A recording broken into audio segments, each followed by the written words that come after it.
Et en avant, l'aventure. Viens, Esprit des dieux vivants, renouvelle tes enfants. Viens, Esprit. Bonjour à tous. Et bien voilà, nous nous retrouvons pour poursuivre cette aventure pirate. C'est pas l'aventure des pirates, hein. La spiritualité de rattrapage. Nous avons évoqué hier cette personne du Christ, ce roi qui nous appelle, ce roi qui nous intrigue. Mais qui est-il? Roi ou charpentier? Eh bien, saint Ignace nous dit, contemplez les récits des évangiles, et vous allez apprendre à le connaître. Contemplez, et vous saurez qui est ce roi. Donc, en contemplant la vie de Jésus de Nazareth, eh bien, nous apprenons à connaître notre Dieu, à connaître notre roi, et certainement, en le connaissant davantage, à l'aimer davantage. Donc, si vous voulez bien, je vais vous proposer, durant cette petite causerie, trois scènes, 3 ou 4 récits évangéliques. Nous allons faire ensemble une contemplation de chacune de ces scènes. Mais le but, c'est surtout que vous, après, de votre côté, vous fassiez l'exercice, soit sur les mêmes récits, soit sur d'autres récits que vous allez choisir. Ce qui importe, nous dit saint Ignace, ce n'est pas de savoir beaucoup de choses, mais de les goûter en profondeur. Et là, comme je le disais hier, nous n'allons pas, l'exercice que l'on vous propose n'est pas d'étudier ce que le Seigneur nous a dit, mais de le contempler lui. Alors, nous allons mettre notre imagination au service de la prière, comme je vous le disais. Oh, il ne s'agit pas d'aller faire des élucubrations complètement ridicules, non. Vous savez, les contemplations font penser un petit peu au travail que réalise un artiste, un peintre par exemple. Un peintre va lire le récit des noces de Cana, bon, eh bien, il va l'imaginer. Il va mettre de la matière, de la couleur sur tout ça. C'est pas dit dans les évangiles que c'était comme ci ou comme ça, mais il va, avec son talent, essayer de le rendre vivant. Un cinéaste, Mel Gibson, quand il fait le film de la Passion, bien sûr qu'il s'inspire de documents, bien sûr qu'il s'inspire des évangiles ou d'autres sources, mais surtout, il met de la chair sur tout ça, il met de la vie sur tout ça.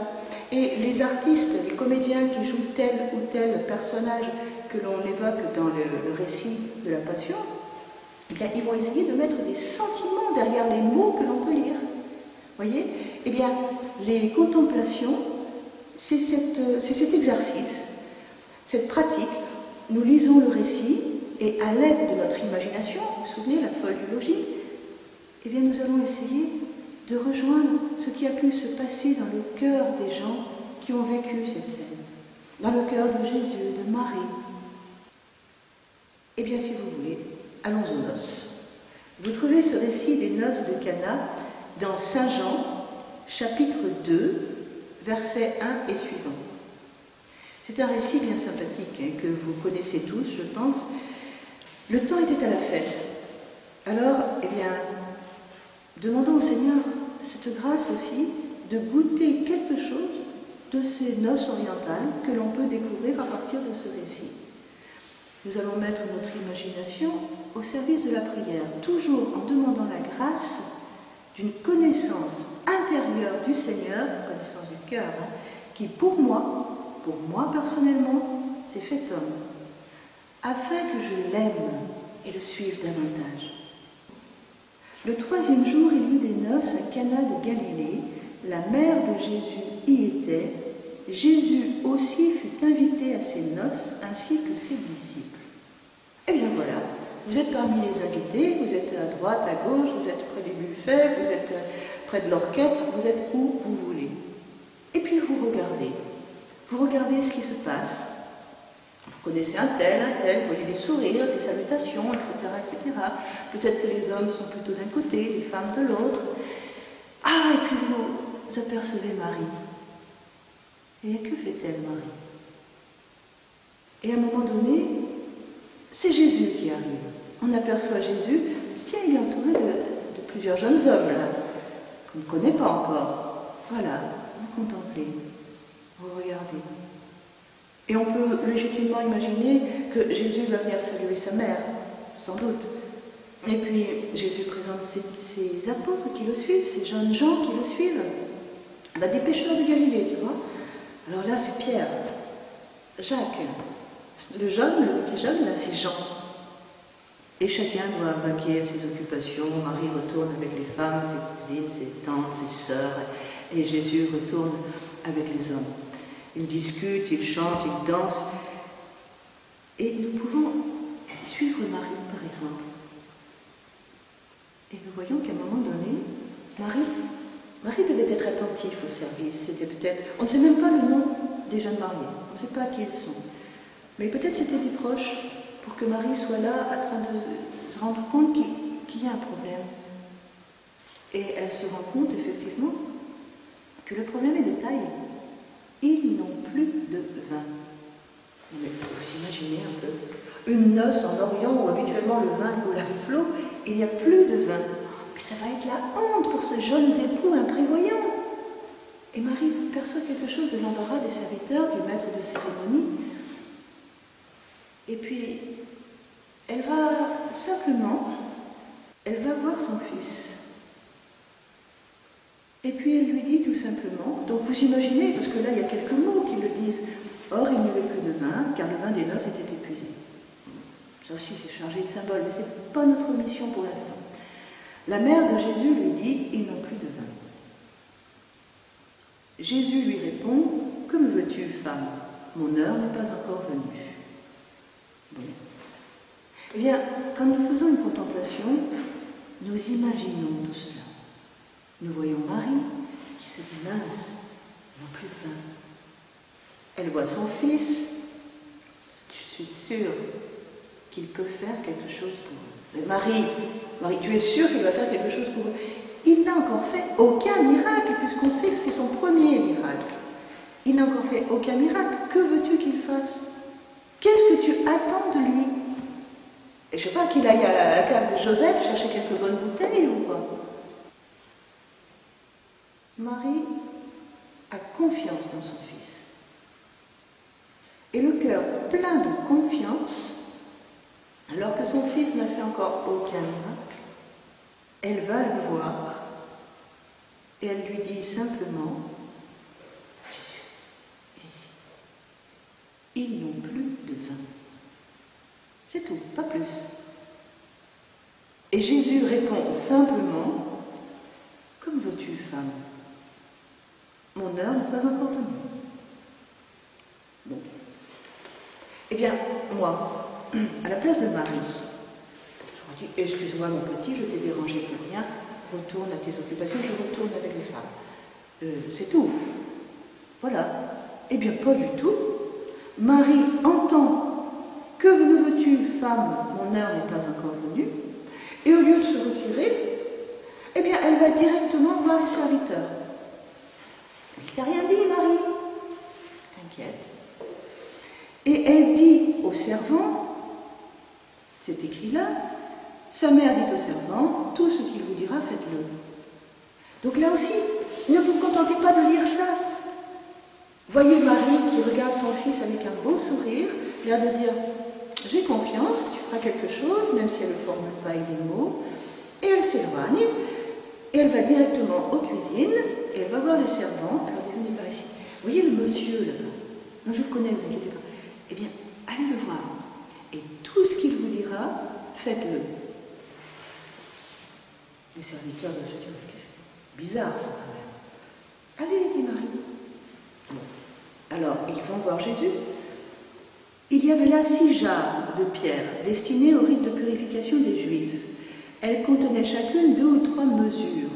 Jésus dit aux servants, remplissez ces jarres d'eau. Ils les remplirent jusqu'au bord. Bon. D'accord. Donc, là, pareil, ne nous contentons pas de lire, entrons dans le récit.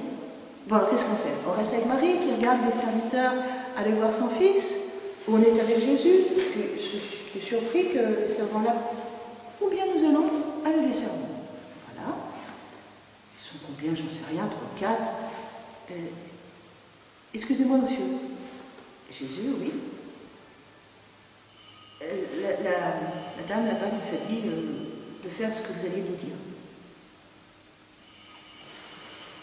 Jésus doit regarder sa maman et leur dire, eh bien ça alors. Comment lui refuser ce petit quelque chose que sa mère lui demande? Et il doit dire non. Ces jarres-là, qui représentent en fait les rites d'ablution que faisaient les Juifs, c'est comme pour dire, elles sont vides.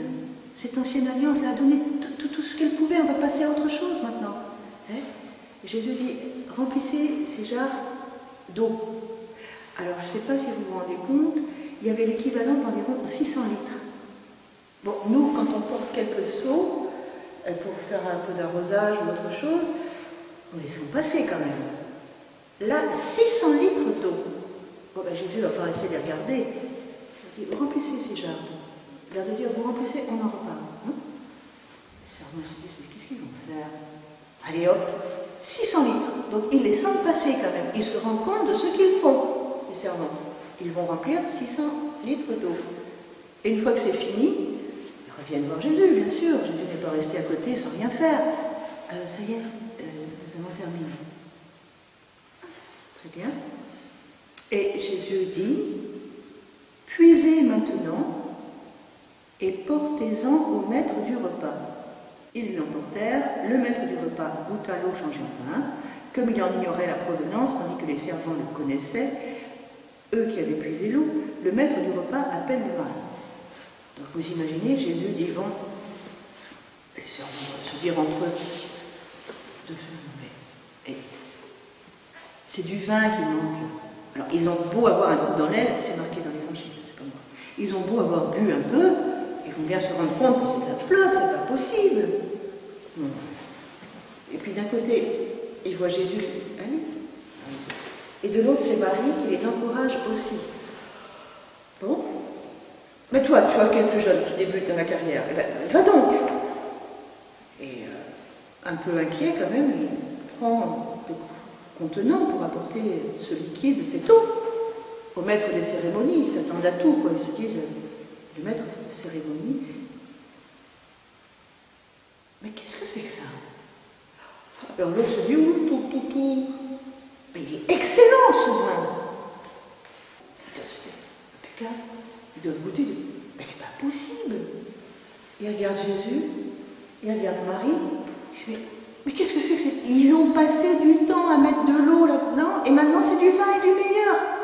Le maître des cérémonies est tellement surpris de la qualité de ce vin qu'il va voir tout de suite le marié. Il lui dit, mais t'es vraiment un ignorant, toi. On voit bien que tu n'as aucune expérience. D'habitude, on donne le meilleur au début, et quand les gens sont un peu gris, on leur donne le moins bon. Toi, tu fais tout l'inverse. Le marié ne doit rien comprendre. Il n'a rien vu, lui. Les serviteurs doivent se dire, c'est pas possible. On sait que les apôtres crurent ce jour-là. Et ils verront tellement plus, leur dit Jésus. Vous avez cru parce que vous avez vu ça, vous allez voir tellement plus. Eh bien, une contemplation, c'est ça. On entre dans la scène et ça devient vivant. On est là, on y est. On perçoit quelque chose, des sentiments d'inquiétude des serviteurs, la surprise du maître de cérémonie, la joie de Marie, de voir la bonté de son fils. Saint Jean-Paul II nous dit, on voit dans ce récit de Cana comment Marie ouvre le chemin de la foi. Elle nous donne l'exemple d'espérer contre toute espérance et de s'en remettre toujours à la bonté du Seigneur. On voit la puissance de l'intercession de Marie sur le cœur de son fils, qui accepte à la demande de sa mère de devancer son heure qui sera la passion, l'heure pour lui, le véritable époux, de consommer ses noces avec l'humanité. Ici, Jésus change l'eau en vin. Mais lors de ses noces à lui, c'est le vin qui sera changé en sang et versé pour la multitude. 600 litres de vin, c'est énorme, surtout que la fête est bien entamée déjà. Eh bien, cela marque la prospérité des temps messianiques. Voilà. Pour le deuxième récit, je vous propose, dans Saint Luc, chapitre 11, versets 1 et suivants. Vous allez voir, vous connaissez. Or, un jour, quelque part, Jésus priait. Quand il eut fini, un de ses disciples lui demanda « Seigneur, apprends-nous à prier comme Jean l'a appris à ses disciples. » Il leur dit « Quand vous priez, dites « Père, que ton nom soit sanctifié, que ton règne arrive, etc. etc. » Alors, nous allons faire ici une contemplation. Il y a bien des ouvrages qui viennent faire des commentaires du Notre Père. Ce n'est pas du tout notre but. Eh bien, je vous invite à entrer dans la scène. Or, un jour quelque part, tandis qu'il priait. Bon, le lieu n'a pas d'importance. Mais ce que nous pouvons imaginer, nous savons que Jésus se retirait souvent à l'écart pour prier. Dans la montagne, il se retirait pour prier seul, son Père, etc. Et les disciples devaient le regarder. Peut-être même qu'ils devaient l'épier. Regarde, il s'en va prier encore. Mais qu'est-ce qu'il fait? Mais qu'est-ce qu'il dit? Vous savez, je ne sais pas si vous avez eu l'occasion de voir Mère Teresa prier. Je ne sais pas si vous avez eu l'occasion de voir Saint Jean-Paul II prier, Benoît XVI prier, de voir les films d'archives que l'on peut voir sur Padre Pio quand il célèbre sa messe. Il y a quelque chose qui se passe. On dirait qu'ils voient l'invisible quelque part. Il y a une plénitude, il y a quelque chose qui émane de leur personne. Et on aurait envie de percer leurs secrets. Eh bien, imaginez ce que ce devait être de voir Jésus prier. Et les disciples l'ont souvent vu prier. Ils l'ont entendu, ils l'ont vu. Et un jour, ils discutent entre eux et ils se mettent d'accord. Écoutez, après tout, Jean a bien appris à ses disciples. Jean, ça reste la référence, Jean le Baptiste. Jean a bien appris à ses disciples à prier, on peut bien lui demander. Alors, qui lui demande? À toi? Ben non, pas toi. Bon, Pierre, vas-y. Vas-y, toi. Jean, le plus jeune, encore. On n'en sait rien. Mais le fait est qu'ils se sont mis d'accord. Donc, vous imaginez, ils se sont dit, on va lui demander. Donc, Jésus est en prière, ils attendent. Il le contemple prier. Eh bien, nous, faisons pareil. Imaginons Jésus un peu à l'écart, soyons avec les disciples. Écoutons ce que les disciples disent. Et avec eux, regardons Jésus prier. Les contemplations, vous savez, vous restez là où vous êtes bien. C'est même pas la peine de voir tout l'ensemble du récit. Si vous êtes bien là, les disciples, à contempler Jésus prier, eh bien restez-y. Tant que vous goûtez quelque chose, comme une abeille qui reste butinée sur la fleur où il y a quelque chose à prendre, eh bien là, contemplez notre Seigneur. Quand il eut fini, un de ses disciples lui demanda, Jésus revient, et un de ses disciples lui dit, Seigneur, apprends-nous à prier. Alors comment se tient ce disciple? Il est assis, il se lève à la vue de Jésus, et il dit, apprends-nous à prier. Et il nous montre, nous tous, mettons-nous avec les disciples, apprends-nous à prier. Comment Jésus reçoit cette demande? Et puis comme pour se justifier, le disciple ajoute, comme Jean l'a appris à ses disciples. Nous sommes ses disciples. C'est comme si c'était un dû, quoi. Apprends-nous à prier. Et que peut-il y avoir dans le cœur de Jésus quand il entend cette demande de ses disciples? Il est tout heureux. Il doit se dire, me prier, c'est tout simple. Comme dit Saint Ignace, c'est comme un ami parle à son ami. Alors, ils ne vont pas rester là, debout, à l'écouter. Jésus doit leur dire, installez-vous. Installez-vous. Saint Ignace donne aussi beaucoup d'importance à la position du corps quand on prie. Il faut qu'on soit à l'aise. La prière, ce n'est pas un exercice de contorsion pour être sous l'onde qui va nous être favorable, pour entrer en relation avec l'énergie qui... Non. Saint Ignace nous dit, mettez-vous à l'aise. Alors pas une position, non. Surtout si on est à la chapelle, on se tient correctement, on est bien. Parce qu'on va parler, on va s'entretenir avec un ami, comme un ami parle à son ami. Et il faut qu'on soit dans les bonnes dispositions. pour nous exprimer et pour l'accueillir. Et le corps a aussi sa place dans la prière. Donc, il dit à ses disciples, installez-vous. Et les disciples doivent être là, mettons-nous avec les disciples. Les disciples doivent être à regarder Jésus, à l'écouter. Oh Seigneur Jésus, accorde-nous quelque chose, et accorde-nous la grâce de percevoir quelque chose du son de ta voix.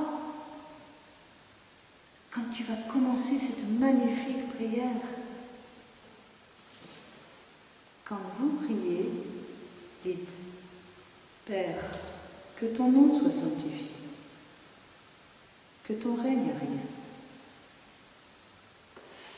Mais rien que ces premières paroles doivent toucher les disciples en plein cœur. Ils s'attendaient à tout, mais pas à ça. Quand on prie Yahvé, ce Dieu si grand dont on n'ose même pas prononcer le nom. Quand on prie Yahvé, on dit Papa, Abba, mon petit papa. Une amie juive me disait que Abba, c'est vraiment un terme mais très affectif. Mon petit papa, c'était mon petit papa chéri, quoi. Et vous imaginez, ces disciples s'attendaient certainement pas à ça. En un instant, avec ces premiers mots, la distance infinie qui semblait séparer Dieu de son peuple est abolie. Dieu est Père. Mais, comme dit le Saint Pape, c'est une disposition du cœur d'accepter d'être fils de Dieu. Mais Dieu est Père. Il est notre Père. Et est-ce que les disciples vont accueillir tout ça, comprendre tout ça en un instant? Pas sûr. Même nous, c'est des siècles qu'on étudie notre Père. Et il y a encore des choses à découvrir. Eh bien, nous pouvons contempler là les disciples qui contemplent Jésus récitant le Notre Père.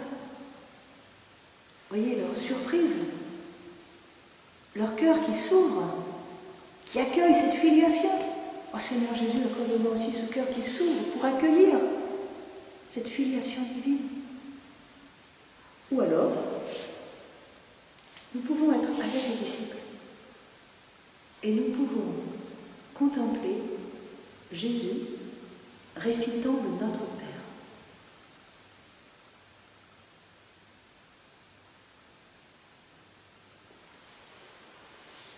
Et demander à Dieu la grâce d'apprendre cette prière des lèvres même de Jésus.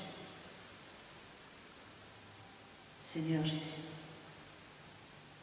enseigne-moi à prier le Père. Est-ce que nous imaginons que depuis plus de 2000 ans, les uns après les autres, nous récitons cette prière? Est-ce que vous avez un jour imaginé, par exemple, Saint Pierre, Pierre, le pêcheur de Galilée, qui est dans l'eau, là, qui récite son premier Notre Père. Il a bien dû le réciter, lui aussi. Je ne sais pas comment, mais aura-t-il l'audace d'appeler ce Dieu tout-puissant Abba?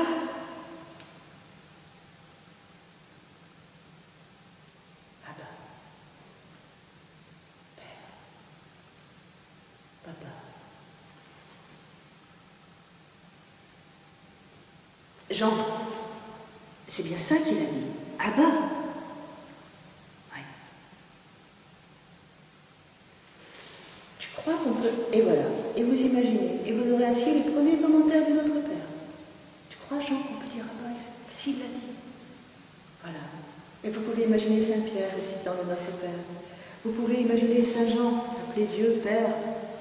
Saint André et tous les disciples. Saint Augustin, Saint Thomas, Sainte Marie-Madeleine.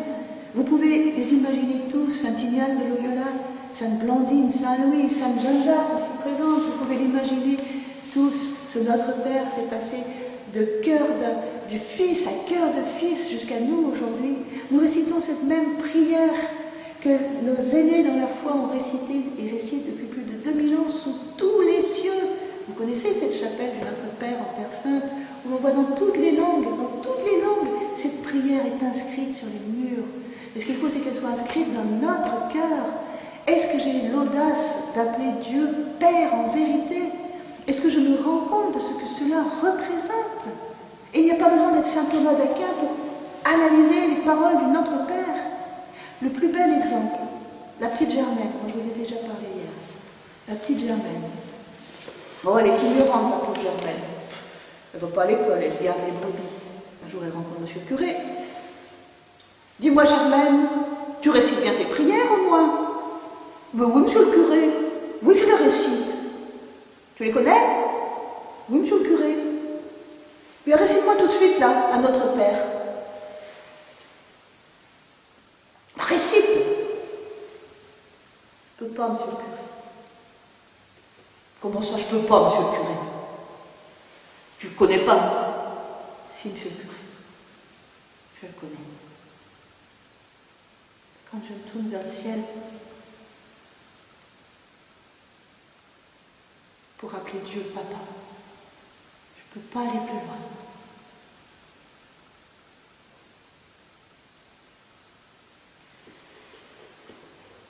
Demandons cette grâce les uns pour les autres, qu'il nous est permis d'appeler Dieu Papa, Père, parce que là est la vérité.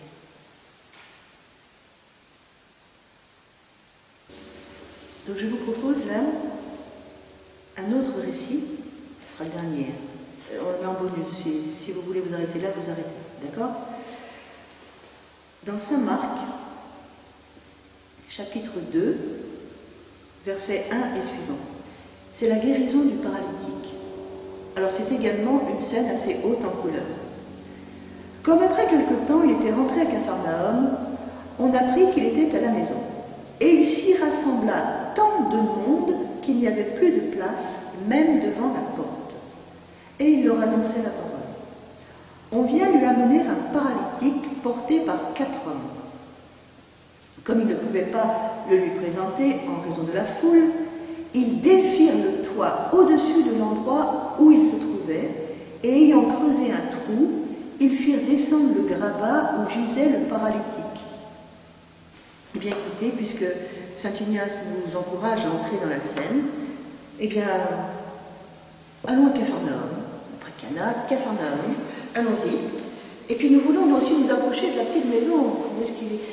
Mais il y a tellement de monde, donc imaginez la foule qui entoure Jésus. Il y a de tout dans cette foule. Il y a des juifs pieux, il y a des curieux, il y a des malades, des boiteux, des sourds, il y a des aveugles, donc il doit y avoir des espions romains, des espions des grands prêtres, on sait qu'il y a des scribes aussi, il y a des pickpockets, il y a de tout. Une foule certainement haute en couleur et pleine d'espérance, on a envie de voir des miracles, vous regardez, dès qu'on sait que quelqu'un fait des miracles, il y a plein de gens qui s'y précipitent. Eh bien là, regardez même aussi les grands pèlerinages, tout ce bon peuple de Dieu qui cherche à s'approcher de Jésus, qui cherche à l'entendre, à l'écouter. On sait qu'il fait des miracles, il parle comme personne n'a parlé. On a envie de le voir, ce rabbi là. On a envie de l'entendre, nous aussi. Et pourquoi pas d'être guéris, nous aussi. Eh bien, allons-y. Allons-y. Il y a tout ce peuple qui vient le voir. Et il leur adresse la parole. Donc, vous êtes serrés dans la foule, là. Et puis, vous l'entendez. Vous entendez Jésus qui nous parle. Donc, vous voyez, il y a Jésus, d'un côté, il y a la foule. Et puis, il commence à y avoir bien du bruit quelque part. Mais qu'est-ce que c'est que ça? Jésus doit être dans la maison, hein, je pense. Hein. Il leur parle de la maison.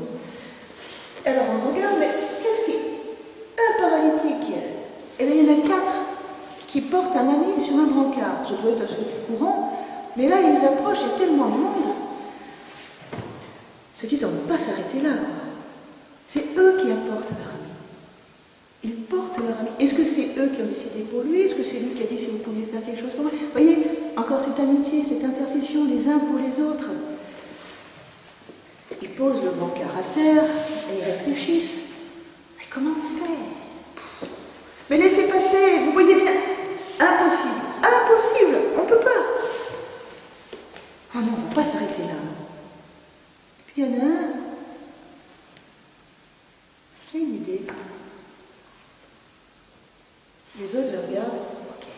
passer. S'il vous plaît. Non, laissez passer. Il contourne. Et alors là, il y a de l'ambiance. Hein. Il devait y avoir un petit escalier extérieur qui montait sur la terrasse. Quoi. Alors on les voit. Alors là, on doit rire. Il doit y avoir. Regardez-les, mais qu'est-ce qu'ils font? Mais ils s'en foutent. Mais laissez-nous, allez, laissez-nous. Et l'autre sur son brancard, il dit non, non, ça suffit les gars, on arrête. Non, je vous remercie déjà pour tout ce que vous avez fait pour moi, c'est assez, on arrête. Pas du tout. Et les autres vont aller jusqu'au bout. Et ça ne va pas s'arrêter là. Hein? L'attention est prise par ce petit groupe de personnes qui mettent bien de l'agitation. On les voit monter, et les voilà sur le toit. Alors, dans un autre épisode, c'est lâché sur une branche, là, sur le toit. Mais qu'est-ce qu'ils vont faire? Non, non. Ça devait être un toit peut-être de branchage avec un peu de terre séchée, enfin, très très facile à défaire. Et voilà. Enfin, vous savez que généralement, quand on enlève des choses en haut, ça tombe en bas souvent. Hein. Enfin, c'est la loi, il y a une loi qui explique ça. Et là, Jésus devait être en dessous, il dit, mais c'est pas possible. Pierre doit sortir voir qu'est-ce qui se passe à la maison de ma belle-mère. Oh mince! Et alors on écarte. C'est pour faire passer un brancard. Hein. Donc vous imaginez, le toit, il va souffrir là. Hein. Voilà, et ça tombe en dessous. Et on doit rire, et on doit dire, mais vous voyez ça, ils s'en foutent et tout ça. Jésus doit avoir arrêté de parler. Hein. Il s'est arrêté de parler parce que là, il y a trop d'ambiance. Alors il laisse faire. Donc vous pouvez imaginer Jésus. Calme-toi, la belle maman, on refera le toit, vous inquiétez pas, belle maman. Et les autres qui rient et tout ça. Ça y est, c'est suffisamment grand pour passer le brancard. Et l'autre est arrivé sur son brancard. Ah ben les gars, je pensais pas que vous alliez me faire un coup pareil. Et alors, là, ils ont dû avoir des cordes ou quelque chose. Et alors, il y a 4 bons hommes là. Et, hop, et l'autre va, non, non, je vous en prie, doucement, doucement. Bonjour, monsieur, dame. Que voulez-vous qu'il dise? Il arrive là, planté devant Jésus, devant tout le monde le voit. Jésus est admiratif, nous dit-on. Hein? Et où il se trouvait, ils firent descendre le grabat où gisait le paralytique. Jésus, voyant leur foi, Jésus est admiratif, pas la foi de paralytique, de leur foi à eux. Ils ne se sont pas laissés arrêter par les obstacles. Leur charité s'est fait inventive. Voilà une belle prière à faire chaque jour. Seigneur, rends notre charité inventive. Je la fais tous les jours, cette prière. Et le pauvre paralysé qui est là, il doit être bien gêné. On le comprend. On vous comprend, monsieur, ne vous inquiétez pas. Mais Jésus, voyant leur foi, il doit sourire, mais il doit jubiler intérieurement de voir des hommes comme ça. Il voit leur foi, il s'adresse au paralysé. Mon enfant, tes péchés te sont remis. Qu'est-ce qu'il dit? Il y a des sourds, il me semble. Ses péchés sont remis. Ça lui fait une belle jambe. Effectivement, c'est pas ça qu'ils étaient venus chercher. Est-ce qu'ils vont comprendre? Sur le coup, ils doivent être un peu déstabilisés. Ses péchés sont remis, on vient pour qu'il lui rende ses jambes. C'est pourtant tellement plus important. Saint Louis demandait à ses amis, mon ami, préfères-tu avoir la lèpre ou commettre un péché mortel? Oh, sire, mais sans péché mortel. Et sire de se mettre à pleurer. Parce que la lèpre qui tue l'âme est tellement plus grande que celle qui ne tue que le corps. On ne se rend pas compte de la puissance de ce que vient de dire Jésus. Tes péchés te sont remis. Bon, c'est vrai. Il a bien conscience, Jésus, qu'il n'est pas pour ça, ces braves gens. Or, il y avait dans l'assistance quelques scribes. Tout le monde a entendu. Sur des sourds. Qui pensaient en eux-mêmes, ils sont savants, ils connaissent la loi, ils connaissent les Écritures. Leur première réflexion, ma foi, peut être légitime. Comment celui-là peut-il parler ainsi? Et au lieu de laisser ouvrir la lumière d'ouvrir leur cœur à la lumière, de laisser entrer la lumière. Et blasphème. C'est pas possible. Qui peut remettre le péché sinon Dieu? Aussitôt, dans plein de récits, on a ce aussitôt. Se rendant compte intérieurement qu'ils pensaient ainsi, Jésus leur dit. Jésus, il sait ce qu'il y a dans le cœur de ces hommes. Il va s'adresser à eux. Pourquoi de telles pensées dans vos cœurs? Quel est le plus facile? De dire aux paralytiques, tes péchés sont remis, ça vous ne le voyez pas. C'est le secret du cœur à cœur avec Dieu. Ça ne tombe pas sous vos sens. Ou de lui dire, lève-toi, prends ton grabat et marche.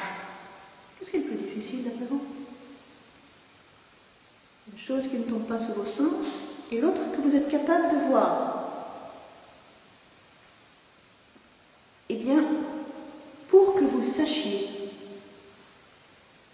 que le Fils de l'homme a le pouvoir de remettre le péché sur la terre, pour que vous sachiez que le Fils de l'homme a le pouvoir de remettre les péchés sur la terre, je te l'ordonne, dit-il au paralytique, lève-toi, prends ton brancard et va-t'en chez toi.